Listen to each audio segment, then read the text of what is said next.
Hello and welcome back to the another video. और आज हम बनाने वाले हैं हमारा बहुत ही सुंदर सा स्केच। तो जो आज का स्केच होने वाला है वो होने वाला है हमारे R.Madhvan का। तो ये उनका बहुत ही पुराना जो उनकी मूवी थी उसका स्केच है। तो ये भी हम बनाएंगे हमारे चारकोल मीडियम में। और चारकोल के लिए हम यूज़ करेंगे चारकोल पेंसिल, चारकोल स्टिक और ब्लेंडिंग के लिए हम यूज़ करेंगे चारकोल ब्रश। चलो तो शुरू करते हैं और मैं आपसे मिलूँगी वीडियो की लास्ट में।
होप आपने पूरी वीडियो बिना स्किप करे देखी होगी।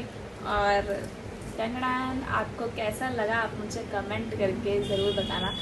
उम्मीद करती हूँ आपको अच्छा लगा होगा। अगर आपको अच्छा लगा है तो जल्दी से लाइक करो, कमेंट करो, शेयर करो। और अभी तक सब्सक्राइब नहीं किया है तो डू सब्सक्राइब द चैनल। और हम जल्दी से मिलेंगे हमारी बहुत ही सुंदर सी नेक्स्ट वीडियो के साथ।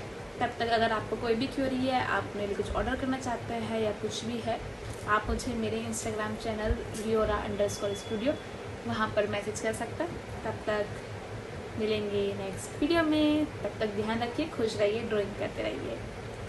बाय।